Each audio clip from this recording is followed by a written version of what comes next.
Assalamualaikum warahmatullahi wabarakatuh. Selamat sore semuanya. Kami dari 06 ingin mempresentasikan proposal tentang strategi organisasional bisnis di Surabaya. Sebelumnya izinkan kami untuk perkenalkan saya dan teman-teman saya dari 06. Dengan saya sendiri dan saya Rani, dan samping saya ada Daniel Fitra Rani, sebelah kanan ada Rizka Maulida dan sampingnya ada Fatia Putra Mini.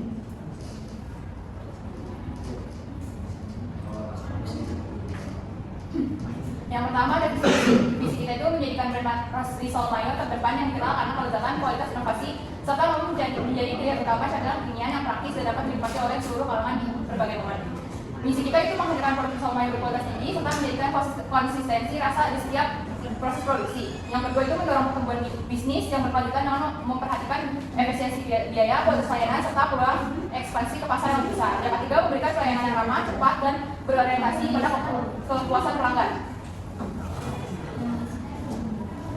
Berikutnya ada tujuan usaha. Yang pertama itu kita memenuhi kebutuhan konsumen. Yang kedua menciptakan pengalaman pembelian. Yang ketiga meningkatkan kapasitas produksi secara bertahap.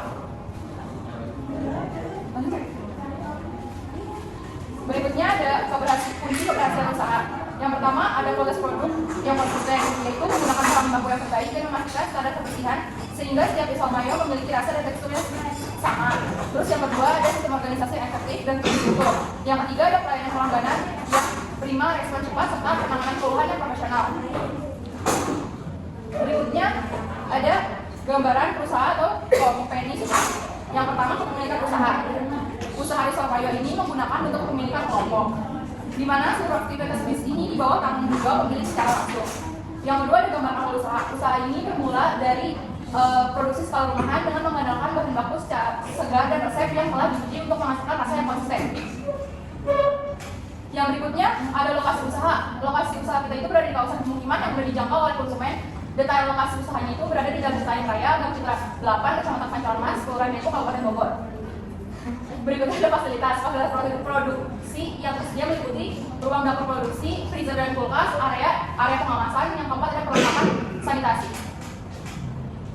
Berikutnya ada gambaran produk. Karakteristik produk yang menjadi nilai jual utama yaitu tekstur yang renyah, yang kedua isian yang lembut dan kaya rasa, dan yang ketiga ada aroma khas yang mengunggah selera dan cocok dikonsumsi kapan aja.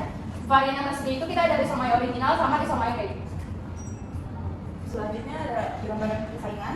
Satu ada persaingan harga, dua ada variasi produk, tiga ada jangkauan pemasaran, empat ada kualitas pengemasan, lima ada pelayanan dan kecepatan respon. Lalu ada gambaran penjualan, ada penjualan langsung, penjualan melalui media sosial dan sistem pre-order. Lalu ada kencangnya itu ada pengembangan varian baru, ada perluasan jaringan reseller, tiga ada peningkatan kapasitas produksi, empat ada penguatan branding, tiga ada kerjasama konsinyasi. Lalu ada pencapaian, itu ada penjualan di digital stabil dengan integrasi tinggi pada konten promosi.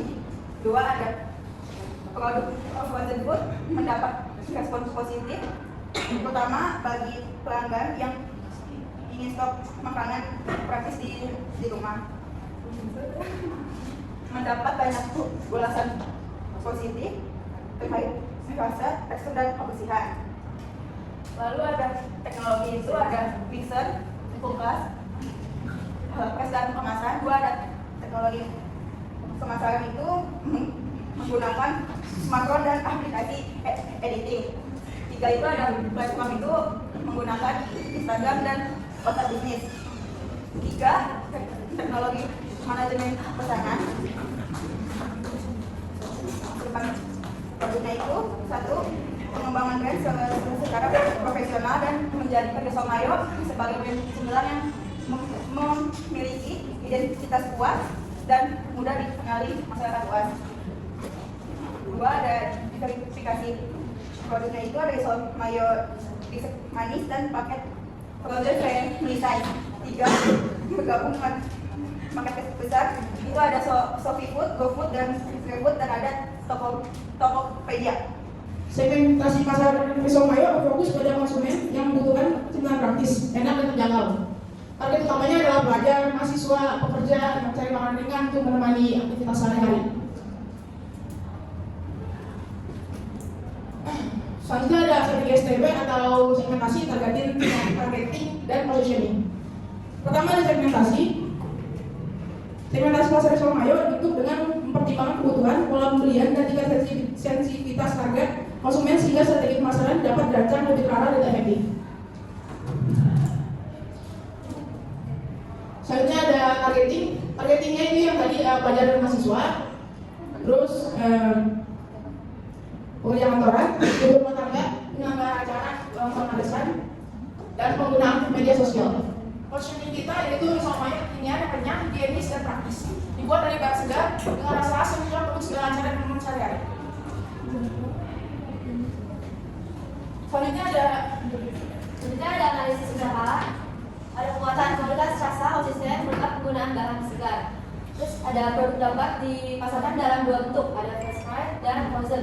Terus ada resep unik dengan karakter mayo yang gurih dan tekstur kulit yang renyah. Problemnya ada kapasitas produksi masih terbatas. Belum memiliki izin resmi lengkap seperti PIET dan halal, dan ketergantungan pada pemilik dalam banyak aspek operasional. Terus ada peluangnya ada pasar frozen food domestik semakin luas, media sosial permudah promosi tanpa biaya besar, potensi kerja sama dengan reseller, toko kue dan kafe. Ancamannya ada persaingan ketat dari UMKM, kuliner dan brand frozen besar, fluktuasi harga bahan baku seperti telur dan mayones, dan ada perubahan selera konsumen yang cepat. Ada platform digital. Kita pakai Instagram, WhatsApp bisnis, serta marketplace makanan yang digunakan sebagai sarana promosi dan transaksi. Ada penyedia kemasan. Ada rekanan penyedia plastik food grade, stiker label, dan box kemasan. Ada pemasok bahan baku terdiri dari toko bahan makanan lokal yang menyediakan telur, tepung manis, smoke beef, keju, dan mayones. Ada tim manajemen, distribusi, ada distribusi direct to consumer, 2 distribusi frozen food, 3 ada distribusi melalui reseller, ada distribusi konsiliasi. Persaingan, 1 UMKM lokal menawarkan risol mayo dengan harga terjangkau, 2 dari frozen food besar yang memproduksi risol secara masif dan pasaran melalui supermarket. Ada persaingan utama, ada 1 UMKM risol mayo lokal, 2 produsen frozen food skala menengah, 3 brand besar frozen food nasional. Dan tim manajemen. Ada owner kita, ada Anissa Kaidani, ada keuangan dan kita, produksi Tatia Putri, sosial media Rizka Maulida. Perencanaan SDM. Perencanaan SDM Risomayo disusun berdasarkan kebutuhan usaha sekarang dan proyeksi perkembangan ke depan. Pada tahap awal, fokus SDM berada pada tenaga produksi yang terakhir agar proses pembuatan risol dapat dilakukan dengan cepat dan hasil tetap seragam. Ketika permintaan meningkat, usaha perencanaan penambahan staf untuk bagian pengemasan agar proses packing berjalan lebih efisien, terutama saat pesanan ramai di akhir pekan. Selanjutnya ada asumsi keuangan. Yang pertama itu ada biaya bahan-bahan dengan total 69.000 per produksi. Yang kedua ada biaya peralatan dengan total 351.000. Selanjutnya ada break-even point dengan total 216,67 dan dibelakang menjadi 217 risol. Yaitu usaha harus menjual 207 risol untuk mencapai titik emas. Dan BP tercapai dalam waktu 5 hari. Selanjutnya ada proyeksi laba rugi. Total laba kotor dengan jumlah 2.400.000 dan laba bersih dengan total 1.200.000. Selanjutnya ada proyeksi cash flow dengan total net cash flow 1.200.000. Selanjutnya ada proyeksi neraca. Neraca dinyatakan seimbang dengan total aset 4.200.000, total liabilitas atau hutang 0, dan total ekuitas 4.200.000. Kalau kita ada rasio bisnis, total dari GPM ada 53,3%, NPM 26,7%, dan ROI 24%. Kesimpulannya, berdasarkan keseluruhan pembahasan dalam proposal ini dapat disimpulkan bahwa usaha Risol Mayo memiliki preferensi yang kuat untuk dikembangkan sebagai bisnis kuliner skala UMKM yang berkelanjutan. Produksi Risol Mayo ditopang oleh konsep cemilan kekinian, praktis, cita rasa yang konsisten, serta penggunaan bahan baku yang segar dan higienis, sehingga mampu menjawab kebutuhan konsumen modern dengan mobilitas tinggi. Strategi organisasi yang diterapkan menunjukkan pembagian peran yang jelas dan pengalaman profesional terarah meskipun masih berada pada skala usaha rumahan. Sehingga lampiran berupa